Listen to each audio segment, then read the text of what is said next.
All right, thank you for joining me for this episode of the Resinator's Conquest podcast. This week we're going over the modified. This week we're going over the modified rules for First Blood. They were updated in February, and I haven't had a chance to really go over them yet. I got sick in February, and I'm still kind of feel like I'm recovering from having COVID, but things are getting better. I have my cup of coffee. We're ready to go. So let's go ahead and start looking at these updated rules.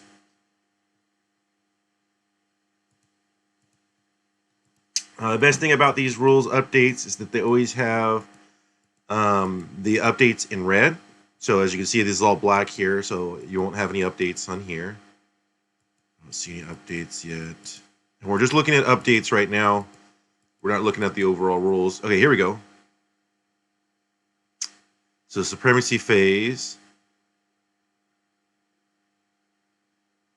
Oh, so they changed the min-max, so you could actually go to 0 or go to 7, which was not the case for the supremacy roll.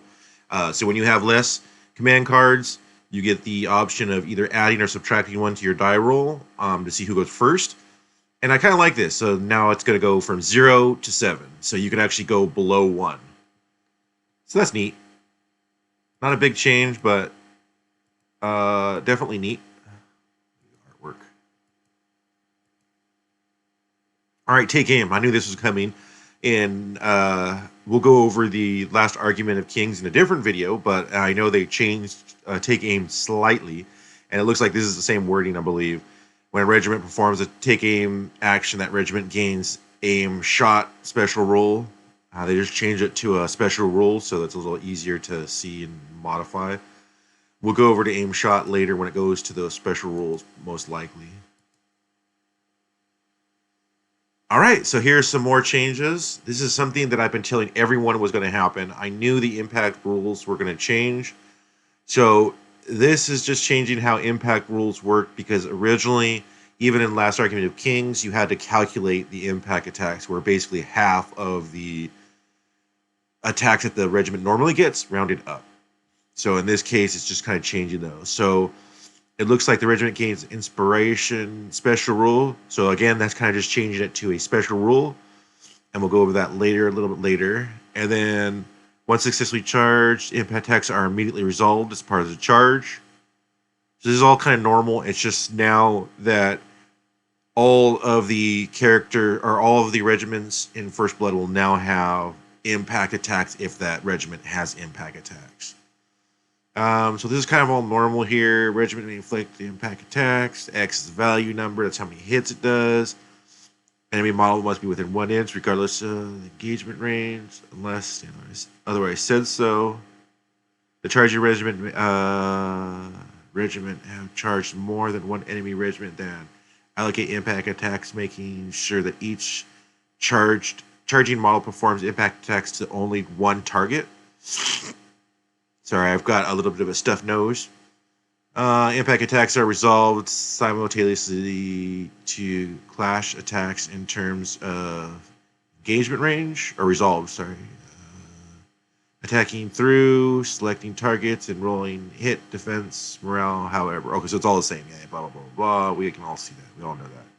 And then here it does clarify, which I do like, because it didn't specify it before, but it was kind of obvious that the impact attacks were part of the charge, so you don't get the inspiration bonus until after your charge is completed. That's the way I always looked at it. So in here, it does specifically say now, impact attacks do not receive a bonus from inspiration special rule. Oh. So that's a little bit different. So it's not only saying it doesn't get it ahead of time, but it doesn't gain any bonus for that. So I believe inspired says for a clash value anyway, but regardless, if a regiment was automatically considered inspired or always considered inspired, then I guess they wouldn't be able to use it technically because they on the impact attacks. So I'm guessing that's why it's clarifying it here. Cool.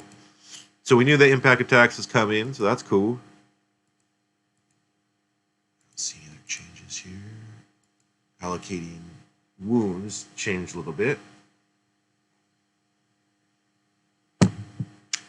When wounds are inflicted in combat as a result of the clash, charge, or any other source of damage that requires an engagement range to a model, allocate wounds starting to the engaged models, moving to the unengaged when all engaged models have been removed from casualty. Yeah, this is kind of like a little bit opposite of the way Last Argument of King works. So that's cool. You hit added to that. That's fine. So here's some other. In restoring casualties, models returning to the battlefield this way must be placed into the command range of the leader. The model cannot be placed within engagement range of an enemy model. So when you're bringing back guys, they can't be in engagement. If there is no way in which a model may return onto the battlefield within command range of the leader and unengaged from all enemies, then a model cannot return to the battlefield. Yeah, we kind of already knew that. That's usually the way it always works. If you can't fit it in there, you can't return it. Testing morale. So here's another little change. Once all engaged models have been allocated wounds, remaining wounds will be allocated to unengaged models. Yep. It's kind of normal. I think that they were just clarifying here.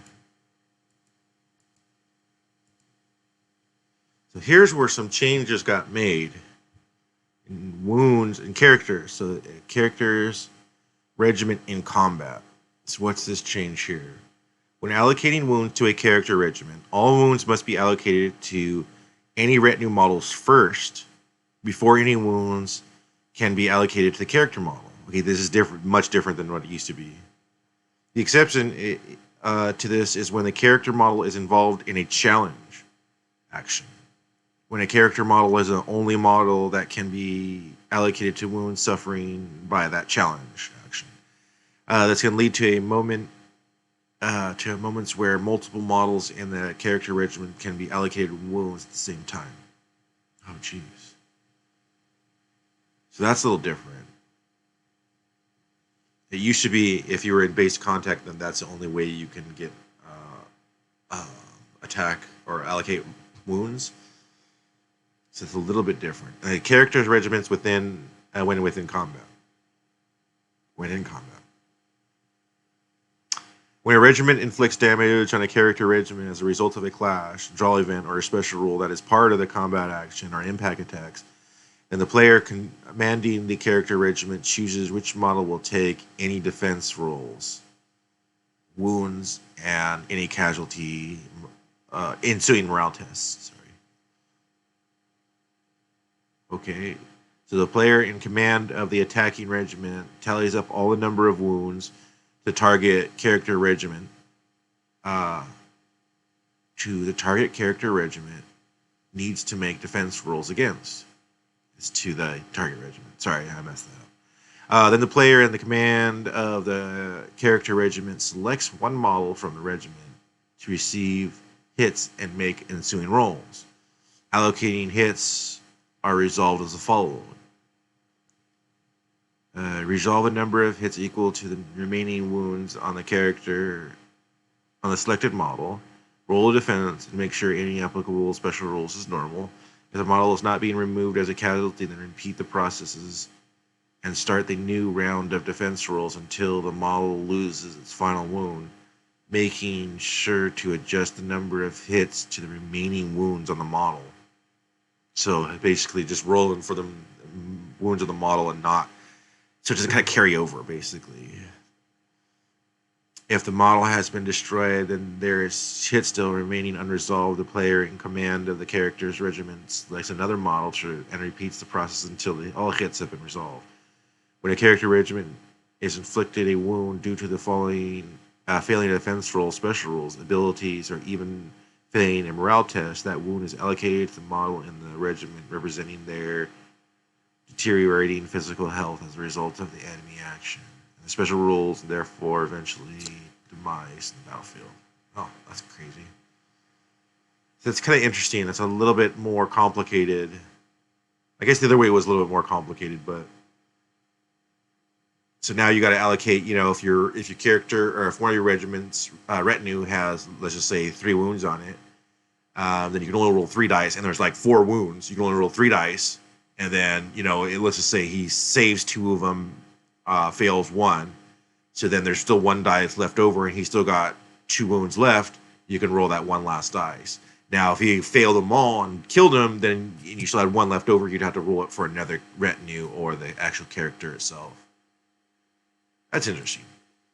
Okay, as the wounds may be inflicted in more numbers of different sources, the unclaimed wounds result characters can be part of the action. Result to the following order. The character receives allocated wounds that derive from the action. It includes all of out of combat and in combat and character actions, as well as faction specific actions and rules, actions per the allocated wounds, blah blah blah. Then the remaining, then the regiment proceeds to test morale. Yeah. And resolving attacks against the morale and the character regiment using the specific model, characteristics profile. Yeah, that's kind of normal. Yeah. The character regiment then rolls the morale. Yeah. All inflicted. Casualty tokens. And then be used to return the retinue model from the regiment.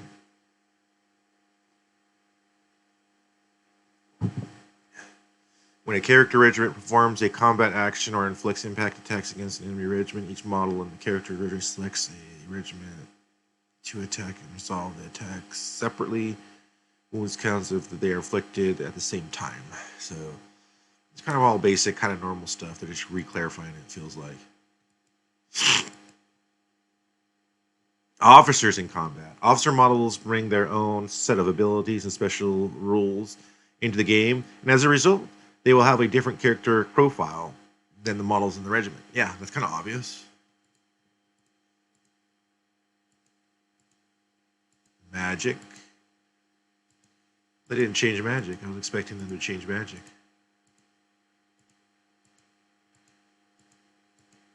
Let's see what else. Okay, so here. So this is the aimed shot special rule, and this is where you take aim. Now you get this special rule. Models in the regiment add 1 to their volley characteristics for the next volley action they take in this activation. If this modifies the volley action to a 5 or greater, it does not receive a +1 volley, but instead may re-roll rolls of 6.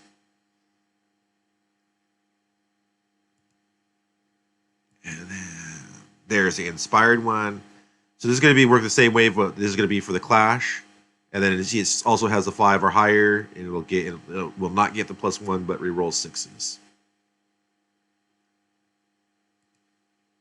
Does not affect regiments' class characteristics during impact attacks, so it says it specifically there again.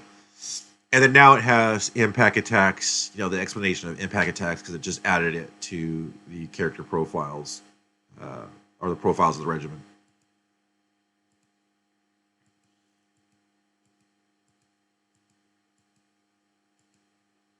And then let's see here. Object zones cannot be seized during the first round of the game. Yep, they took that out. So now it's only just the first round. It used to be kind of depending on... It was a little more complicated, let's just say that.